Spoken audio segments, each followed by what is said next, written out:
Tormented Souls is a game heavily inspired by Resident Evil, as it inherits its classic camera angles and Alone in the Dark series. The game tells the story of Caroline, who becomes haunted by vivid nightmares after receiving a cryptic letter containing a photo of twin sisters. As she becomes troubled by frequent nightmares and severe headaches, she decides to travel to where the letter was sent from to put a stop to her relentless torment. Hi folks, I'm R, your narrator. You can follow me on Twitter and send me messages with game suggestions and your theories. This video will contain spoilers about the game. With that in mind, let's begin. Caroline Walker receives a letter from Wildberger Hospital in Winter Lake, containing an image of twin girls. Behind the photograph reads, "You think you can just abandon us here," which causes Caroline to get a sharp unexplained headache.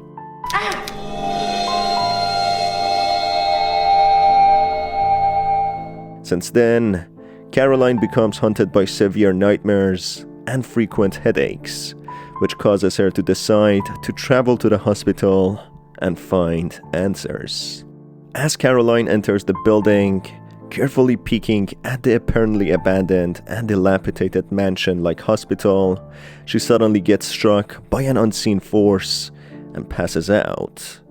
She soon awakens naked in a bathtub with a tube shoved down her throat. Her right eye also seems to have been operated on, as she has a bandage covering it. She gets out of the tub and gets dressed, taking a closer look at what had happened to her by looking at a mirror. When she opens the bandage, to her horror, her right eye had been pulled out of the socket. Caroline breaks down but soon pulls herself together and sets on her investigation. She then finds William Wildberger's diary. "Today is the happiest day of my life. After all the suffering we have endured the past few years, Maria, my beloved wife, has blessed me with two beautiful angels. But there is more. After all this time, she has returned to me. She looked at me with her eyes wide, as if she had not seen me in years, like she was waking up from a dream. That is not all. Something odd happened when I checked my watch to find the exact time at which the first baby, Emma, was born. As I opened the lid, the glass cracked and the hands utterly stopped. I do not think this event to have some meaning or other. I am not a superstitious man, but Maria insists that it is a sign. She has started using the hour as her lucky number and uses it for everything." The frame of the texts show the date to be December of 1994, and the context of the diary unveil little of the mystery Caroline is faced with. Seemingly, the twin daughters of William were cursed in some ways, causing supernatural events to take place. This explains the culprit behind the nightmares and unexplained headaches Caroline suffered from. Caroline then finds the pocket watch mentioned in the Williams diary, having had stopped at 12:35, to which William refers to as when time stopped when her two angels came from the heaven. Exploring the dark and heavily dilapidated corridors of the hospital, Caroline finds a report about the indigenous tribe that used to reside within the Winter Lake Island, who were called the Tismut tribe. According to the latest archaeological discoveries on Winter Lake Island, the Tismut tribe resided on the island for more than 500 years before being discovered by European settlers. Proof of this is an ancient underground cemetery found deep inside a cavern in the island's shore dating from the 10th century. More than 286 skeletons belonging to 10-year-old children have been unearthed so far in the underground cemetery. All the bones were buried in pairs, and experts suggest that these were twins buried together. Caroline then comes across Maria Wildberger's diary, the wife of William. 6th of June, 1963. I was terrified of what William would do when he finally saw my naked skin, but my fears were unfounded. He accepted me, even with the scars on my back left by my father's whip. William asked me why he did it, of course. I explained that the pain was to redeem my sins. William will never look at my father in the same way again. It appears the father of Maria had some sort of connection to the Tismut tribe or something sinister. Maria gave birth to the twins, who might be cursed or even evil, but more on that later. Caroline then encounters a grotesque, horrifying entity propelling himself forward on a wheelchair, who seems to have been operated on or has somehow mended with metals and sharp objects. She narrowly escapes this entity, getting into the X-ray room. In there, she witnesses the town priest blessing a corpse. The priest acknowledges the strange occurrences in the mansion and gives Caroline a modified nail gun to protect herself. He also mistakes her for someone whom she saw 2 days ago, which she quickly dismisses, saying that it's due to his old age making such mistakes. Oh, it's you. Don't you remember me? I'm the town priest. We met here in the chapel only a couple of days ago. What? I'm sorry. I don't remember you. I certainly don't remember coming here before. I see. Perhaps I'm mistaken. I'm old and get confused every now and again. Caroline then finds another diary from Maria, which unfolds more information about them. It explains how William examined Maria and predicted that they will have a baby, and how Maria heard sounds of metal being struck over and over again in the underground. Caroline manages to restart the generators and bring power to the mansion, turning the lights on. She encounters several more grotesque, disfigured creatures without lower limbs, who seem to have been experimented on, having sharp weaponized prosthetics. She then soon after comes across another diary. 17th of September 1941. As I crept quietly behind my father, the clock struck at 1:30 a.m. I saw him enter the mausoleum after placing 3 elements on some kind of board. He went through quietly. I followed him at a distance, trying not to make a sound, for I did not want to be caught. At Mother's tomb, my father sank to his knees and rested his hands in the cold sculpted marble figure of his wife. He began praying. I was about to leave when Father stood up and approached the angel statue. Mother's marble tomb moved slowly to the side and exposed a narrow staircase leading into the darkness. He climbed down the stairs. I hesitated for a moment, my legs not wanting to take another step, but was able to stand and follow him down. Once inside, I heard metallic sounds and the echo of running water. A few moments later, I bumped into a ladder. I climbed down and found myself in a long stone tunnel covered in pipes and sewage. I see Father's silhouette turning a corner and hurriedly followed. Before me appeared a huge metallic door and a group of men wearing strange suits like those worn to protect from radioactivity. Each carried a giant hammer. My father joined the group and they received him by hitting their hammers together. A hospital bed on each side of the group carried what appeared to be bodies covered in sheets. My father put on one of the disturbing suits. In my frightened stupor, I loosened a brick from the wall. It smashed against the floor with the sound of 1,000 buildings crashing down. I could feel their eyes turn to me as I fled back the way I had come, their guttural voices screaming to catch me while they hit their hammers on the ground. Caroline then lights up a couple of candles and creates a portal through the mirror, taking her to a parallel reality, a different dimension in a different time. In there, she witnesses the mansion to be identical structurally, but in a more dilapidated condition, with tools of torture. She solves a puzzle and heads back to the default reality through the mirror.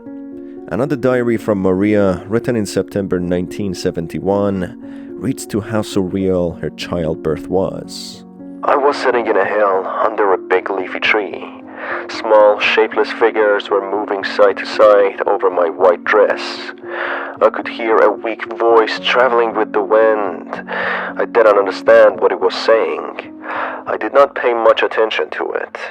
A snake crawled up to me, and before I could react, it crawled up my leg and sank its fangs into my skin.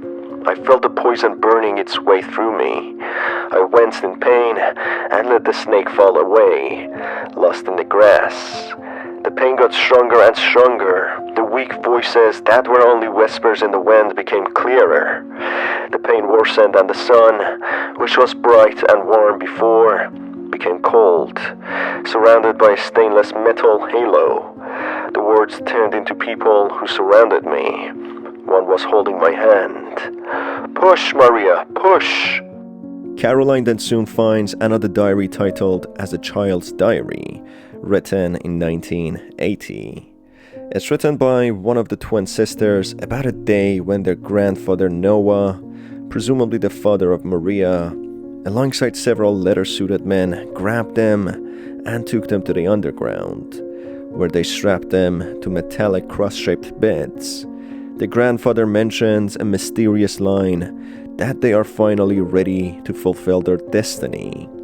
All the men and grandfather leave, just with one of the suited men staying behind.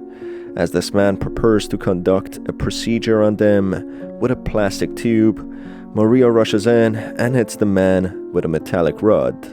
The man quickly gets back up behind the mother as she tries to free the twin sisters and tries to stab her. But another suited man shoots this man from the entrance. The man with the gun approaches the trio and takes off his face covering, showing that he's the other grandfather of the twin sisters, Bertram, presumably the father's side grandfather.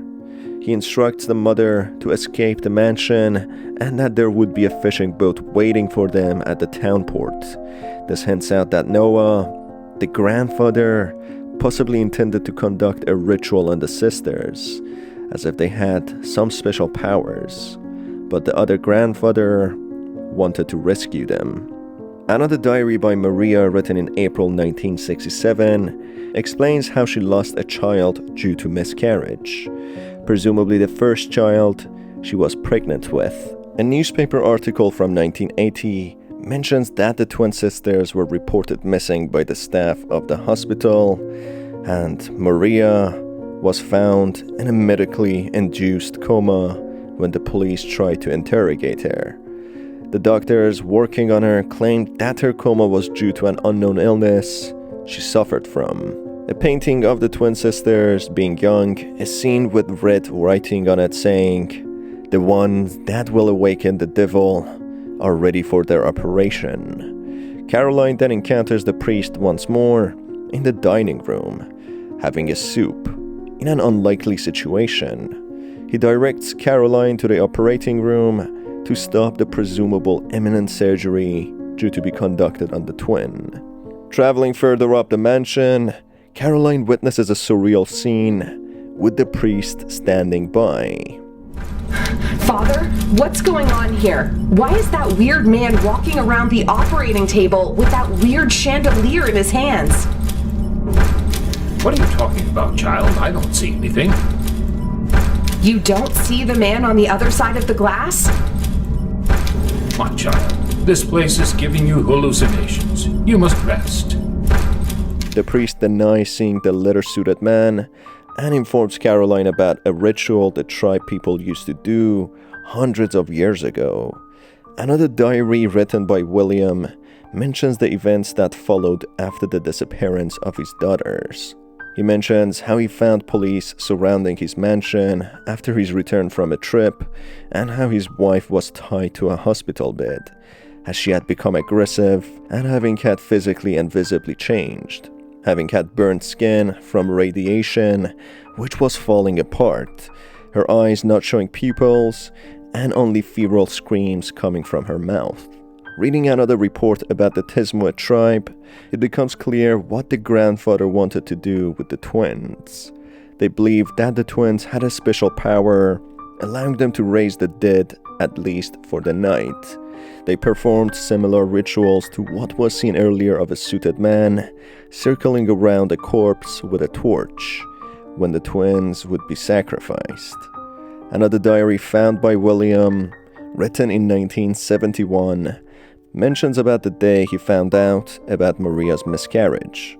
He explains that this is the third time she has been unable to carry a child.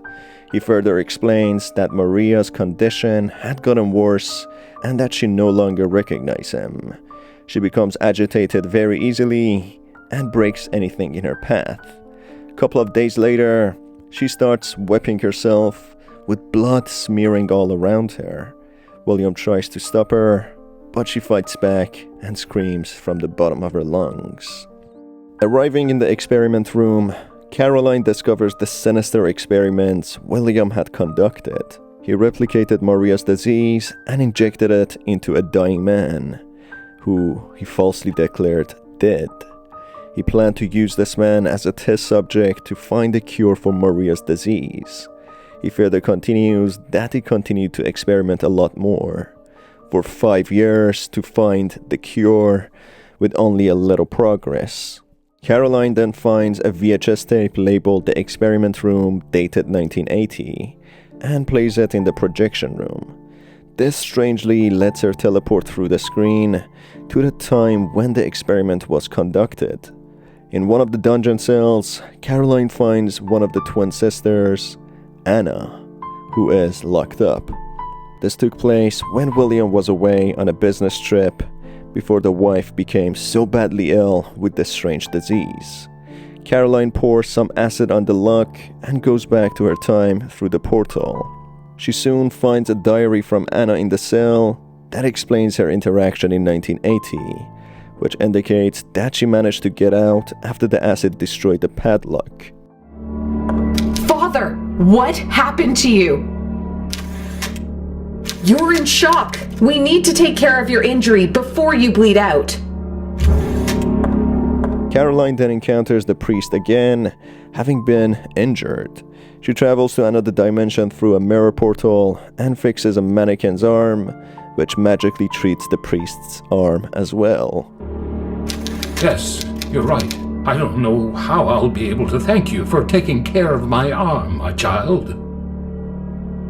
What are you talking about, Father? It wasn't me. The priest informs Caroline that it was her who treated his arm. But when Caroline denies it, he mentions that he's mistaking, as it was William Wildberger who did it. He informs her that he's usually in his office, which makes Caroline go there and investigate.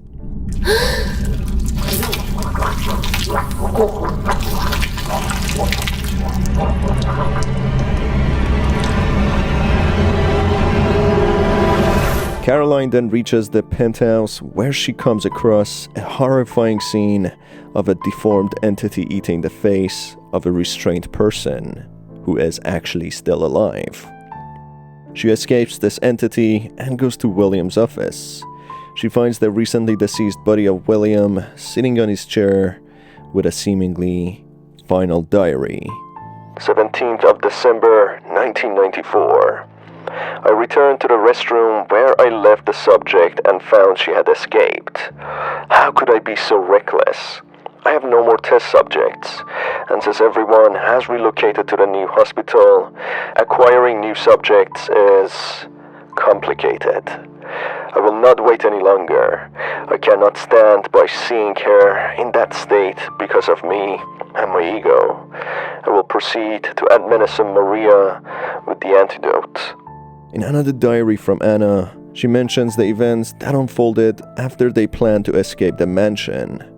Emma, Anna's sister, presumably fell into the water and died as they approached the port, and both Anna and Maria got caught by the men in suits and taken back to the mansion to Noah. That's when he imprisoned Anna inside the cell. Caroline comes across another diary by Maria, written in 14th of November 1980. William, they have taken the girls. I managed to trick my dad and get across the hall towards the meeting room. I put my ear against the metal and could hear my father's voice intertwined with other men. Everything is ready for the ritual. The Wildberger girls have been taken to the temple. Said a voice I did not know. Perfect. If everything goes as planned, I will be the leader of the Pollux Sect, and together we will bring our savior back to the world, answered my father. That was just one day before she planned their escape, which didn't go too well.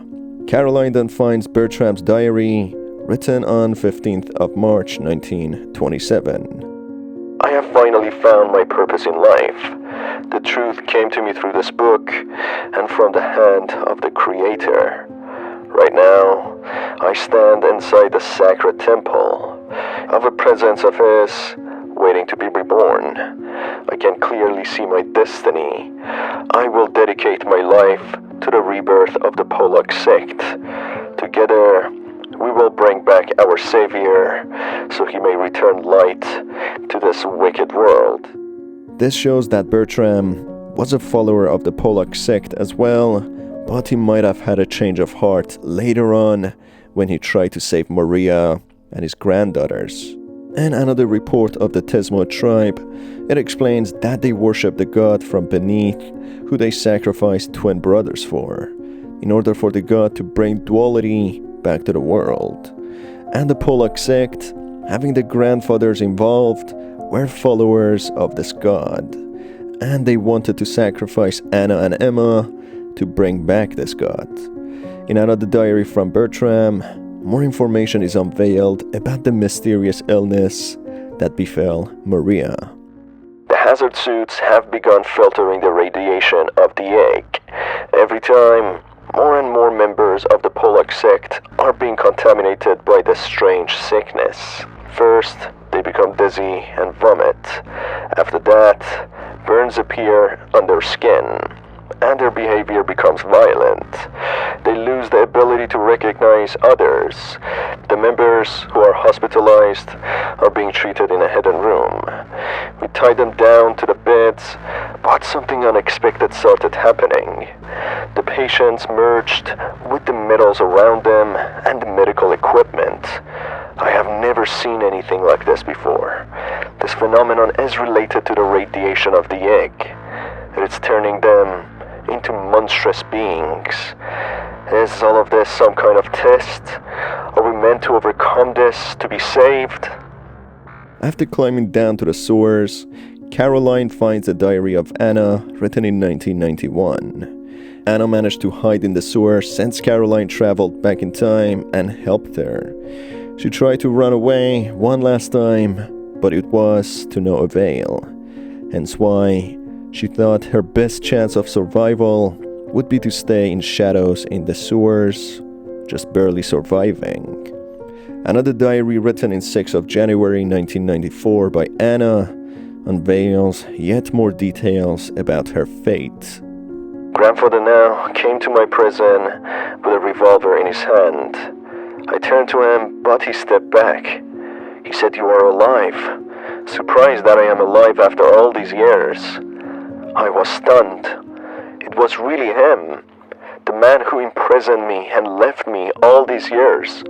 I wanted to throw myself at him, but he had a gun pointed at me. I know better the terrible physical condition my imprisonment had on me. This is very fortunate, a sign of God, he continued. I will finally have the Wildberger twin together. Once Anna arrives, I will finally open the vault and gain access to the temple. Just a little longer, my child. Just a little longer. After that, he walked out without turning back. This is the last thing I will write. I have been a prisoner down here all these years, but If he thinks he has control over my destiny, he's wrong. He needs a set of twins to offer themselves to retina scanners to open the temple entrance. He will not use my eyes. The blade is red hot. I have to do this. Emma, if you ever read this, do all you can to survive. Live a normal life. Forget about me, and if you see Father, do not tell him that I was locked down here all these years. Do not let him see me like this. Let this be my last decision. Caroline then creates another mirror portal, which teleports her to her bedroom, reading her own diary, which explains how her nightmares entailed visions of the mansion and the state Anna was in, being in a bad, unclean condition, with rags for clothes and dirty hair. Oh.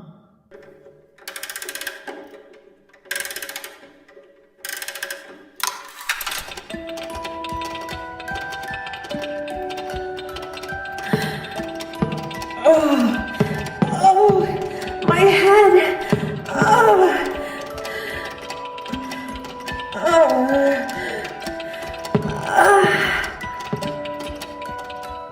After returning to the mansion, Caroline plays a music box, which refreshes her memories, remembering that in fact, she is Emma, the presumed dead sister of Anna who fell from the bridge when they tried to escape the island. Through another portal, Caroline travels back to the start when she arrived at the mansion, finding her naked body lying in the bathtub. She proceeds to take out her right eye in order to use for opening the vault's door. Behind the vault's door, she encounters a dead end. Suddenly, the priest comes in and opens a secret passageway. Upon a closer glance at the priest, Caroline remembers that he is no other than Noah, their ruthless grandfather. Noah informs Caroline that both Bertram and William wanted to find a cure for the side effects of exposure to the sacred placenta, or the egg, which they thought to be radioactive. As a result, they conducted unethical experiments on unwilling human subjects, which they seemed to be regretful about. William succeeded in finding a cure, which Noah now killed him, as he didn't find any use in him anymore. Noah leaves, and Caroline sets on going after him to find her sister. A diary from Bertram written in 14th of November 1980 depicts how he had a change of heart and wanted to save Maria and his granddaughters, blocking the way and slowing the men chasing after them, which didn't help much. Caroline then travels to the underground into a bunker in order to find her sister. Through a couple of diaries, it turns out that the sect, including Bertram, had been performing rituals before. They had sacrificed many children before, feeling as if the coming of their savior is getting closer, which brought them to the final sacrifice, the granddaughters of Bertram himself. A diary from a Pollux member displays what had become of them. 6th of June 1980. At first, I thought that my brothers did not take off their suits because they still retained hope that we're mitigating the radiation, but now I understand. They know very well what they will find under those rotten ornaments if they took them off. Fatigued, rotten meat hanging from monstrous bodies. I cannot take it anymore. This place is living death. I went to pray before I kill myself, but in the depths of this cursed place, not even God can come with his light. Down here exists only evil. This portrays how the sect members wore the leather suits to prevent the radiation from affecting them. However, it only slowed the impact. Many soon realized actions they had committed were abomination and lost hope and gave up their search of resurfacing their god. If not all, most of these men turned to the deformed monsters lurking in the shadows of the dilapidated mansion. Some, still in their suits, doomed to crawl within the depths of the bunker. Caroline then finally reaches her grandfather Noah, who is blessing the gooey monstrous being with several body folds, who was present in the penthouse, now strapped to a metallic cross-shaped bed. Noah breaks the news that this monstrous being is no other than Caroline's heavily mistreated sister, Anna, who has transformed into this monstrosity due to the prolonged exposure to the radiation from the egg or the placenta. After defeating some of the suited men, Caroline administers an antidote she collected earlier to Anna, and she transforms back to her normal shape. Unfortunately for Anna, she dies right after, who Caroline puts on a bed, promising her that she will see justice, and now she can rest in peace after being trapped for 14 years, left to rot. Caroline then finally manages to go down to the slaughter room, where Noah is worshipping a large, beating heart. It turns out this entity that they wanted to bring to life was the egg or the placenta they referred to before, which is a demonic creature than a holy god Noah believed it to be, lying to the followers of the sect, leading them to their doom and suffering. Despite not managing to get the blood of the twins, Noah offers his own blood, bringing the creature to life.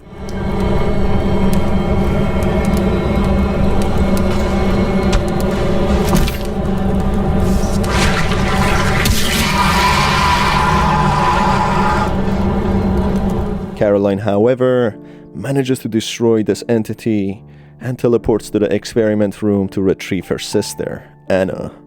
She cuts the chains with a bolt cutter she obtained before and sets Anna free. She then takes Anna to the current time through the portal, trying to make up for the years she had to suffer all on her own, but now having a different fate.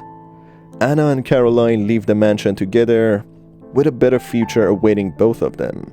Therefore, the photograph that was sent to Caroline containing the image of the twins was sent by Noah to lure her into the temple within the mansion in order to conduct the ritual.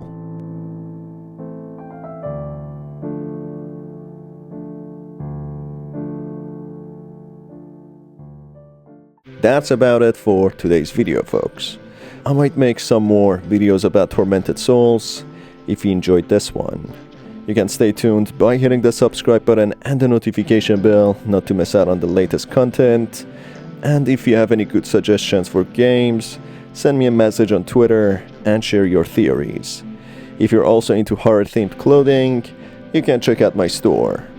It's been your host Star. Till the next video, have a fantastic day.